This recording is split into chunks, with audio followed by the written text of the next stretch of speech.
Hello my dear friends আপোনালোক আটাইকে নুৰুল আলম নাজু নামৰ ইউটিউব চেনেললৈ আন্তৰিক স্বাগতম জনাইছো। আজি আপোনালোকৰ বাবে অতি দৰকাৰী 50টা প্ৰশ্ন আগবঢ়াইছো এই ভিডিঅ'ৰ যোগেদি আৰু আজিৰ বিষয়বস্তু আসাম জিকে অসম সম্পৰ্কে সাধাৰণ জ্ঞানৰ এই 50টা প্ৰশ্ন অসম চৰকাৰৰ দ্বাৰা আয়োজিত বিভিন্ন প্ৰতিযোগিতামূলক পৰীক্ষাত ইতিমধ্যে দিয়া হৈছে। বিশেষকৈ এই প্ৰশ্নসমূহ ADR3 Assam Police, B.Ed Entrance Exam, D.El.Ed Entrance Exam, APDCL, DHS এনে ধৰণৰ পৰীক্ষাৰ বাবে বৰকৈ উপযোগী হয়। আপোনালোকে প্ৰতিটো প্ৰশ্ন সম্পূৰ্ণকৈ চাব আৰু প্ৰয়োজন হ'লে আপোনালোকে নোট ডাউন কৰি ল'ব। আহকচোন বাৰু আজিৰ বিষয়বস্তু কি আছে তাকে এবাৰ বিধানকৈ জানি লওঁ। প্ৰথম প্ৰশ্ন দি আছে what is the highest civilian award in Assam? অসমৰ সৰ্বোচ্চ অসামৰিক সন্মানটোৰ নাম কি? ইয়াত বিকল্প আমাক দি আছে Assam valley literary award, Asom Gaurav, Asom Saurav আৰু অসম বৈভৱ। এই বিকল্পসমূহৰ ভিতৰত শুদ্ধ বিকল্প হৈছে অসম বৈভৱ হৈছে অসমৰ সৰ্বোচ্চ অসামৰিক সন্মান। অপশ্যন ডি আমাৰ কাৰণে শুদ্ধ উত্তৰ হয়। আৰু 2021 চনৰ 2 ডিচেম্বৰ তাৰিখে মানে অসম দিৱসৰ দিনা যাক আমি চুকাফা দিৱস নামেৰে জানো সেই দিনটোতে অসমৰ মুখ্যমন্ত্ৰী ডক্টৰ হিমন্ত বিশ্ব শৰ্মাই আনুষ্ঠানিকভাৱে এই বঁটাৰ কথা ঘোষণা কৰিছিল আৰু এই বঁটাসমূহ পৰৱৰ্তী বৰ্ষ মানে 2022 চনত প্ৰথমবাৰৰ বাবে প্ৰদান কৰা হৈছিল। 2021 বৰ্ষৰ বাবে প্ৰদান কৰা হৈছে কিন্তু বঁটাটো 2022 চনত প্ৰদান কৰা হৈছিল।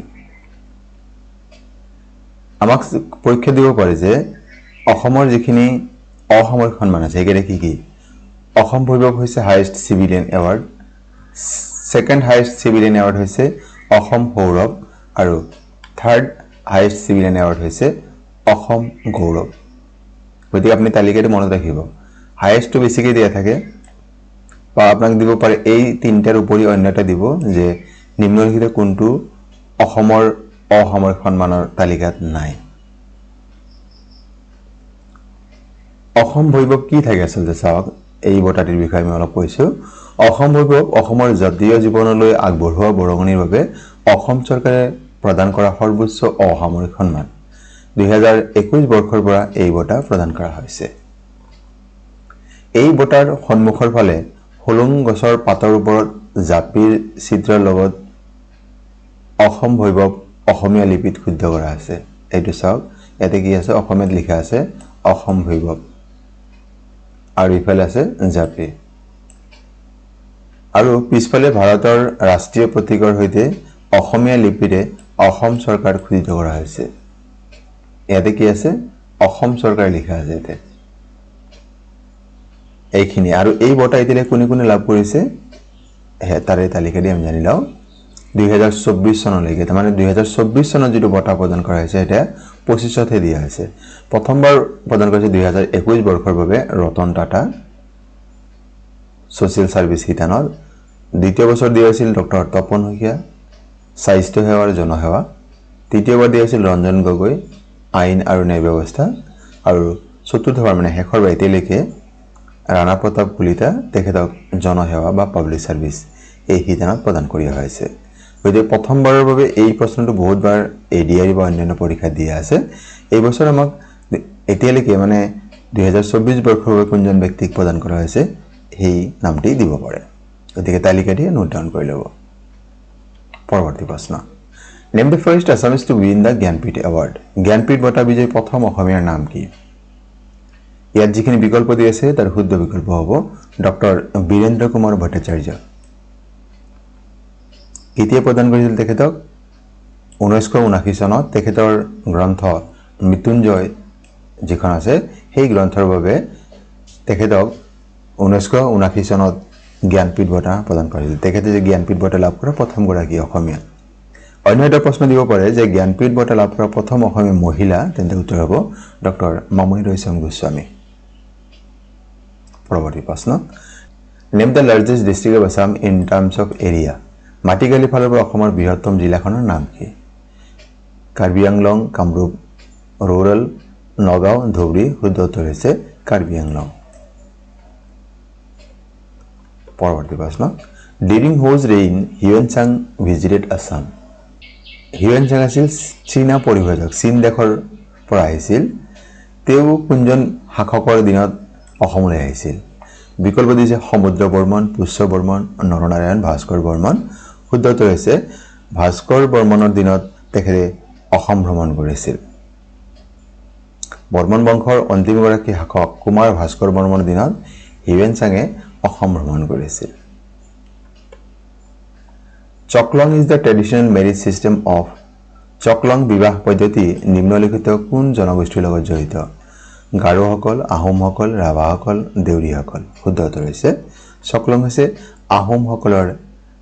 আহোম জনগোষ্ঠীৰ বিবাহ পদ্ধতি Who is the first vice chancellor of Guwahati University Guwahati বিশ্ববিদ্যালয়ৰ প্ৰথমগৰাকী উপাচাৰ্য কোন আছিল doctor Suryakumar Bhuyan doctor Krishnakanta Sandikai doctor Hiralal Duwara doctor H.D. Bhuyan আৰু ইয়াৰ শুদ্ধ উত্তৰ হৈছে ডক্টৰ কৃষ্ণকান্ত সন্দিকৈ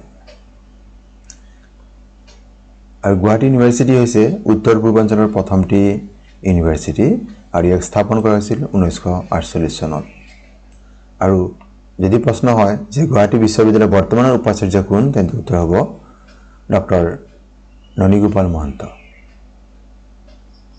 পৰৱৰ্তী প্ৰশ্ন এভৰি ইয়াৰ লাচিত দিৱস ইজ সেলিব্ৰেটেড অন প্ৰতি বছৰে কোন তাৰিখত লাচিত দিৱস পালন কৰা হয় ইয়াত যিখিনি বিকল্প দি আছে তাৰ শুদ্ধ বিকল্প হ'ব 24 নৱেম্বৰ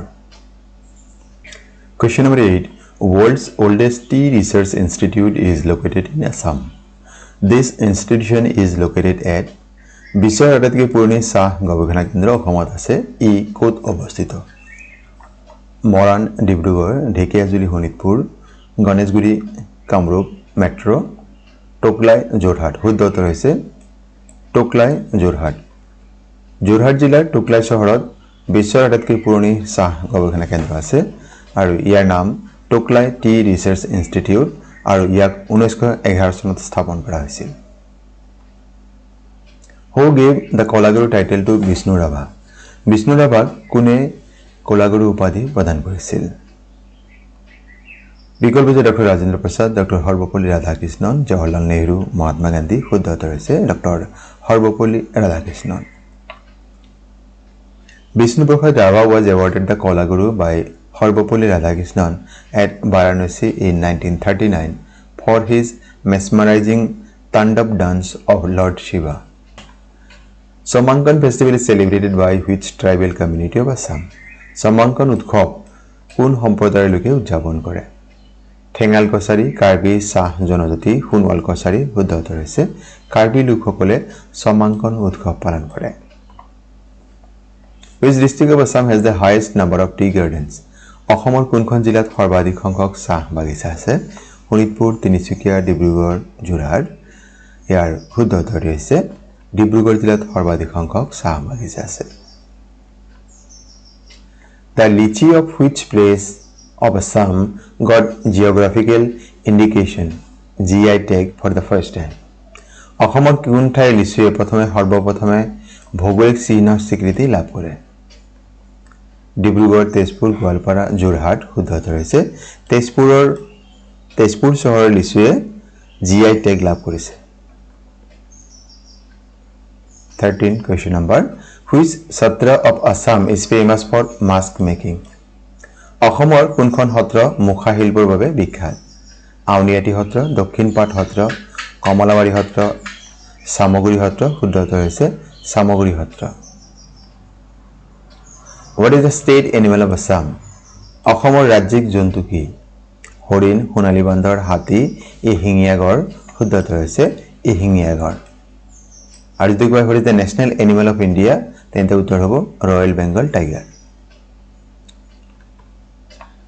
অসমৰ যিখিনি প্ৰতীক আছে এই সম্পৰ্কে এটা প্ৰশ্ন আমাক দিয়া থাকে গতিকে সেই তালিকাটি ইয়াত সংযোজন কৰা হৈছে এবাৰ চাই ল'ব অসমৰ ৰাজ্যিক পক্ষী হৈছে দেওহা হোৱাইট উইংড উড্ডা অসমৰ ৰাজ্যিক পহু এশিঙীয়া গড় অসমৰ ৰাজ্যিক বৃক্ষ হোলং ট্ৰি অসমৰ ৰাজ্যিক ফুল কপৌ ফুল অসমৰ ৰাজ্যিক জলজ পশু হৈছে শিহু অসমৰ জাতীয় নৃত্য বা ৰাজ্যিক নৃত্য বিহু নৃত্য অসমৰ জাতীয় উৎসৱ বিহু অসমৰ ৰাজ্যিক ভাষা অসমীয়া অসমৰ ৰাজ্যিক পানীয় হেয়া হৈছে চাহ অসমৰ জাতীয় বা ৰাজ্যিক সংগীত ও মোৰ আপোনাৰ দেশ আৰু নতুনকৈ সংযোজন হৈছে অসমৰ ৰাজ্যিক ফল হেয়া হৈছে কাজি নেমু সাইট্ৰাছ লেমন গতিকে এই তালিকাটো মনত ৰাখিলে এটা প্ৰশ্ন পোৱাটো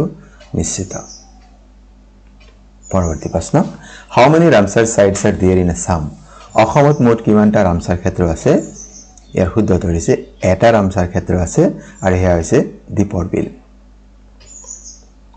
এটি প্ৰশ্ন আপোনাৰ বাবে name the first Assamese film প্ৰথম অসমীয়া চলচ্চিত্ৰৰ নাম কি বিকল্প দিছে ইন্দ্ৰমালতী ইটু হিটু বহুতো জয়মতী আৰু ঘৰ সংসাৰ শুদ্ধ উত্তৰটি আপোনালোকে কমেন্ট বক্সত জনাব Sipung is a traditional musical instrument of which community of Assam? Sipung নামৰ পৰম্পৰাগত বাদ্যযন্ত্ৰটিৰ সৈতে অসমৰ কোনটো জনগোষ্ঠী জড়িত ইয়াৰ শুদ্ধ উত্তৰ হৈছে সিপুং হৈছে বড়ো জনগোষ্ঠীৰ সৈতে জড়িত পৰৱৰ্তী প্ৰশ্ন Assamese magazine Bahi was published in which year কোন চনত অসমীয়া আলোচনী বাহি প্ৰকাশ পাইছিল ইয়াৰ শুদ্ধ উত্তৰটো হৈছে 1909 চনত আৰু ইয়াৰ প্ৰথম গৰাকী সম্পাদক আছিল সাহিত্যৰথী Lakshminath Bezbaroa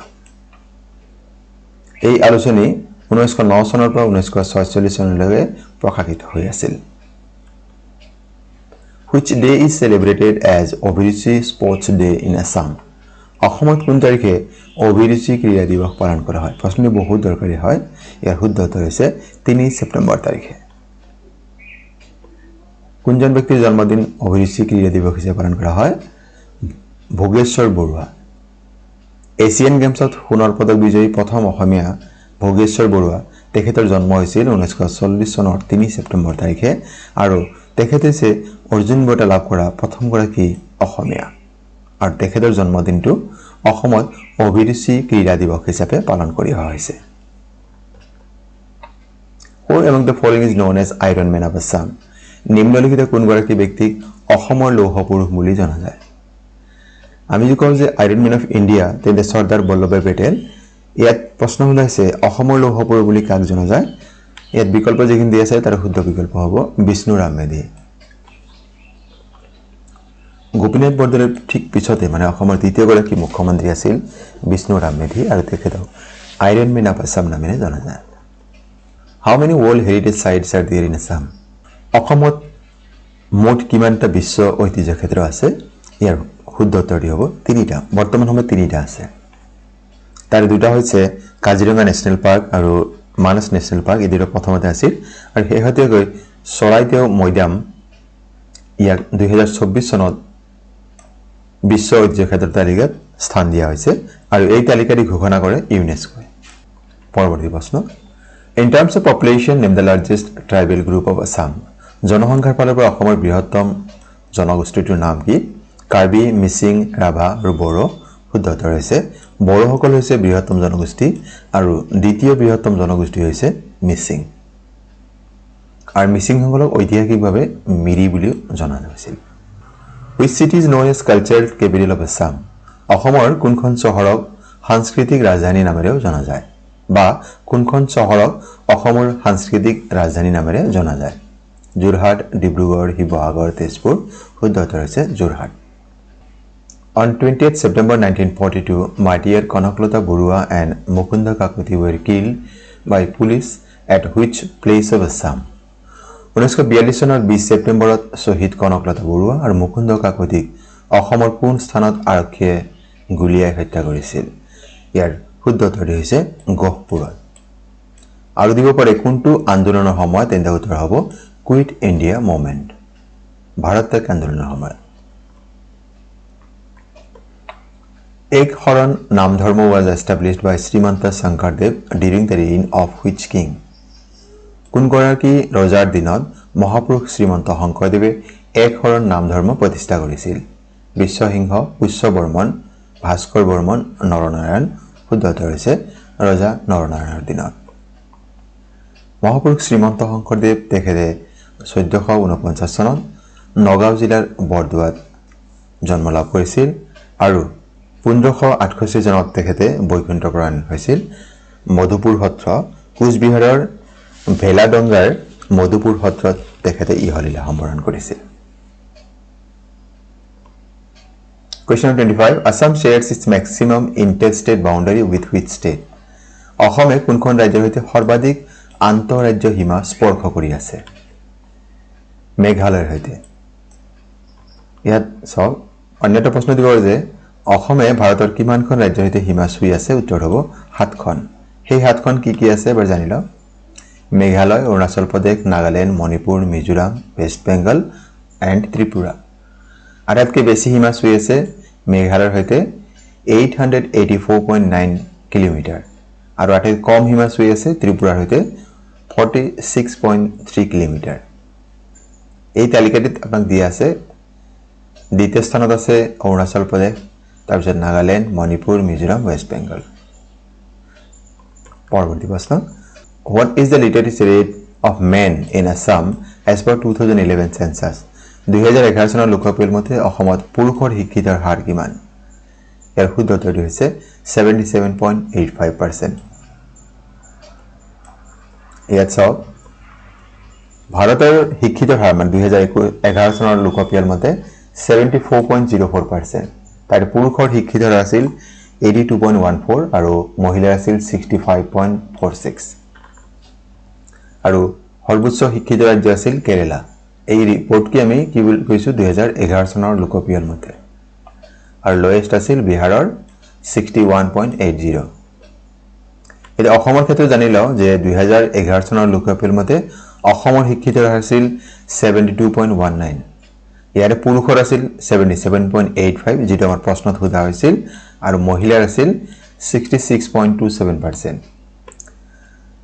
Highest literate district আছিল কামৰূপ মেট্ৰ 88.71 আৰু lowest district আছিল ধুবুৰী 59% পৰৱৰ্তী প্ৰশ্ন Which of the following communities of Assam features prominently in Rita Chaudhary's novel দেউলাংখুই Rita চৌধুৰীৰ উপন্যাস দেউলাংখুইত নিম্নলিখিত কোন সম্প্ৰদায়ৰ কথা মূলত উল্লেখ আছে কছাৰী মিচিং তিৱা মটক ইয়াৰ শুদ্ধ উত্তৰটি হৈছে তিৱা জনগোষ্ঠীৰ সৈতে তিৱা জনগোষ্ঠী কেন্দ্ৰ কৰি ৰীতা চৌধুৰীয়ে দেউলাংখুই নামৰ এই জনপ্ৰিয় উপন্যাস ৰচনা কৰিছিল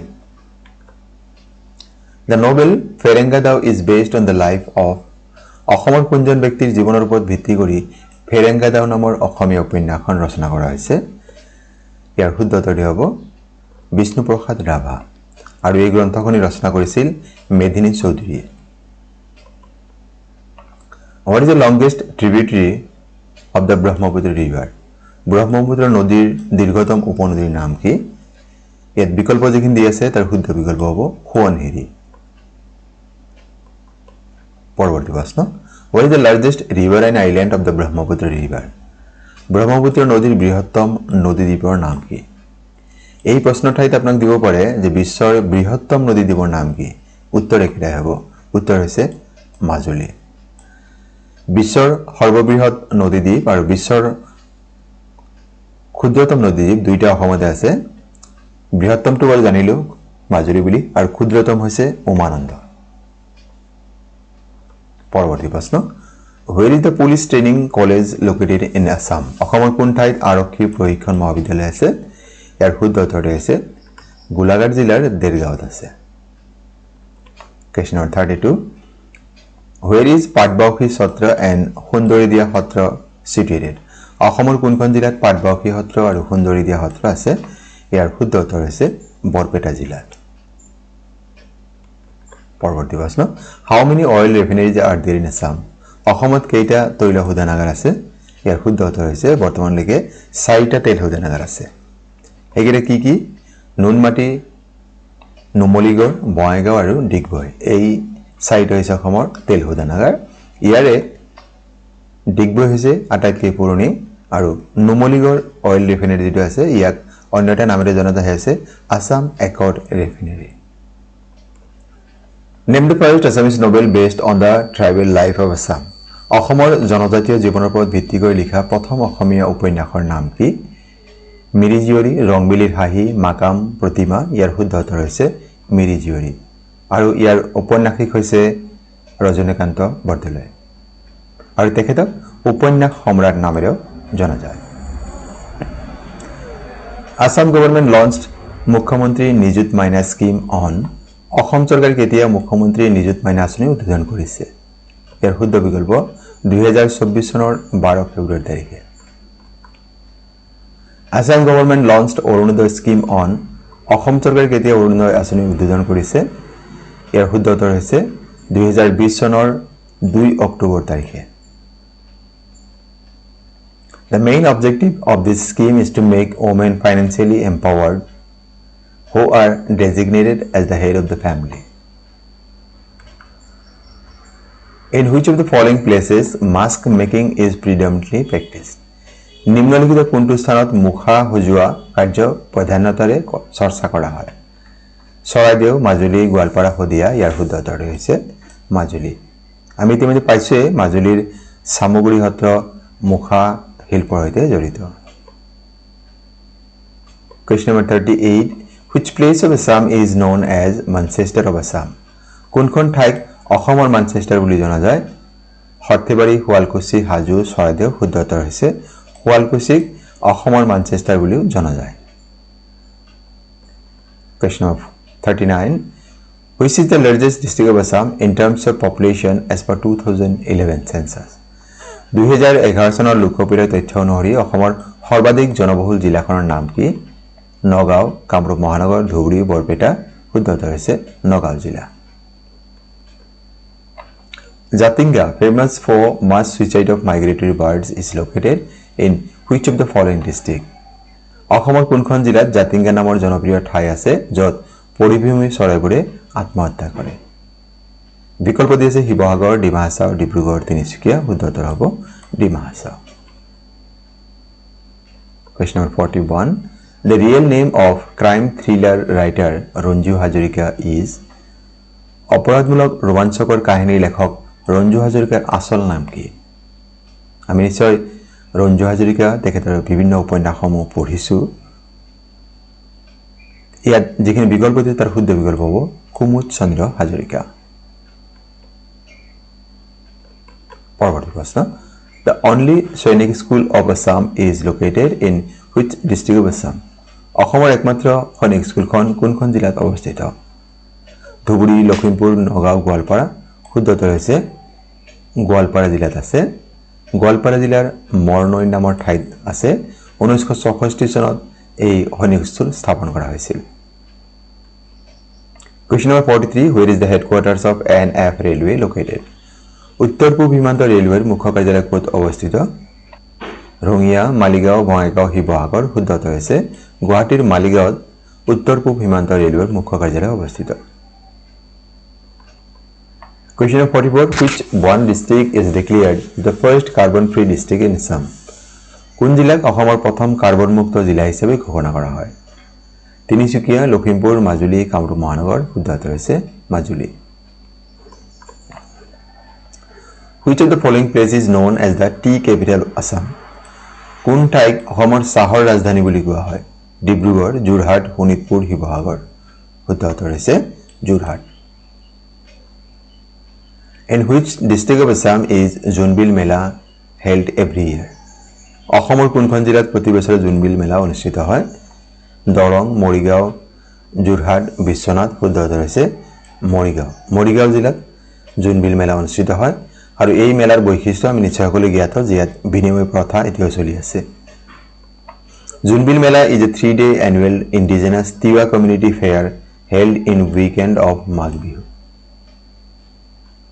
Question 47 The Navagrah temple is located in which hill নৱগ্ৰহ মন্দিৰ কোন পাহাৰৰ ওপৰত অৱস্থিত চিত্ৰাচল খন্দাচল লুচাই আৰু নীলাচল শুদ্ধ উত্তৰটি হৈছে চিত্ৰাচল পাহাৰত নৱগ্ৰহ মন্দিৰ অৱস্থিত Question number 48 The only mental hospital of Assam is located in অসমৰ একমাত্ৰ মানসিক চিকিৎসালয় ক'ত অৱস্থিত বঙাইগাঁও বৰপেটা চৰাইদেউ তেজপুৰ শুদ্ধ উত্তৰ হৈছে তেজপুৰ চহৰত অসমৰ একমাত্ৰ মানসিক চিকিৎসালয় বা একমাত্ৰ মেণ্টেল হস্পিটেলটো অৱস্থিত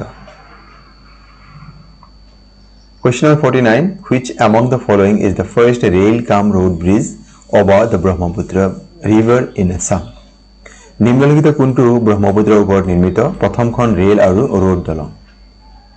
কলিয়া ভোমৰা দলং, বগীবিল দলং, পঞ্চৰত্ন দলং, শৰাইঘাট দলং। শুদ্ধ উত্তৰ হৈছে শৰাইঘাট দলং। এটো ঘাট হ'ব লাগিছিল, শৰাইঘাট। এয়া হৈছে শৰাইঘাট দলং। এই বিষয়ে আৰু কিছু কথা জানি লওঁ। ইয়াৰ দৈৰ্ঘ্য হৈছে 1.492 কিলোমিটাৰ আৰু ইয়াৰ নিৰ্মাণ খৰচ হৈছিল 10.6 crore। ইয়াৰ নিৰ্মাণ কাৰ্য আৰম্ভ হৈছিল 1958 আৰু ইয়াক জনসাধাৰণৰ বাবে মুকলি কৰি দিয়া হৈছিল 1962 চনৰ এপ্ৰিল মাহত। আৰু ইয়াক উদ্বোধন কৰিছিল ভাৰতৰ প্ৰথমগৰাকী প্ৰধানমন্ত্ৰী পণ্ডিত জৱাহৰলাল নেহৰুৱে আৰু ইয়ে পাণ্ডু আৰু কামৰূপ ৰুৰেল ডিষ্ট্ৰিক্টক সংযোগ কৰায়। Saraighat bridge is the first bridge on the Brahmaputra river. Brahmaputra নদীৰ ওপৰত নিৰ্মাণ কৰা এয়া হৈছে প্ৰথমটি ব্ৰিজ আৰু ই হৈছে ফাৰ্ষ্ট ৰেলৱে কাম ৰোড ব্ৰিজ। শৰাইঘাটৰ ওপৰত নতুনকৈ দলং শৰাইঘাটৰ যিটো দলং তাৰ ওচৰত আৰু এটি নতুনকৈ দলং নিৰ্মাণ কৰা হৈছে। ইয়াৰ দৈৰ্ঘ্য হৈছে 1.49 কিলোমিটাৰ আৰু ইয়াক 2017 চনৰ 28 জানুৱাৰী তাৰিখে নীতিন গাডকাৰী, কেন্দ্ৰীয় মন্ত্ৰী নীতিন গাডকাৰী উদ্বোধন কৰিছিল।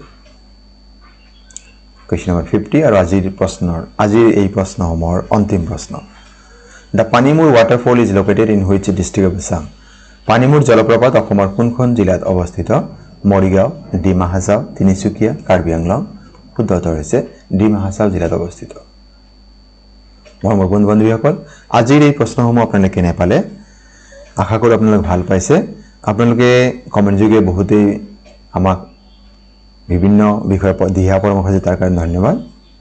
আপোনালোকে বিনম্ৰ অনুৰোধ, যদি প্ৰথমবাৰৰ পৰা আমাৰ চেনেলটি চাই আছে আপোনালোকে আমাৰ চেনেলটি ছাবস্ক্ৰাইব কৰিব বুলি আশা থাকিল। কাৰণ এটা ভিডিঅ' প্ৰস্তুত কৰোঁতে আমি বহু কষ্ট কৰোঁ আপোনালোকৰ বাবে, যাতে আপোনালোকে বিভিন্ন ধৰণৰ প্ৰশ্ন অতি সহজে পাব পাৰে। গতিকে আপোনালোকে এটি লাইক, এটি কমেণ্টে আমাক পৰৱৰ্তী ভিডিঅ'সমূহ যুগুত কৰাত উৎসাহিত কৰে। সেইবাবে আপোনালোকক কৈছোঁ যে ভিডিঅ'টি যদি আপুনি ভাল পাইছে আপোনাৰ বন্ধুবৰ্গৰ সৈতে শ্বেয়াৰ কৰিব আৰু যদি প্ৰথমবাৰৰ বাবে আমাৰ চেনেলটি চাই আছে চেনেলটি ছাবস্ক্ৰাইব কৰিবলৈ আশা থাকিল। আৰু আজিৰ এই ভিডিঅ'টি সম্পূৰ্ণ কৰি চোৱাৰ বাবে আপোনালোক জনাইছোঁ অশেষ অশেষ ধন্যবাদ।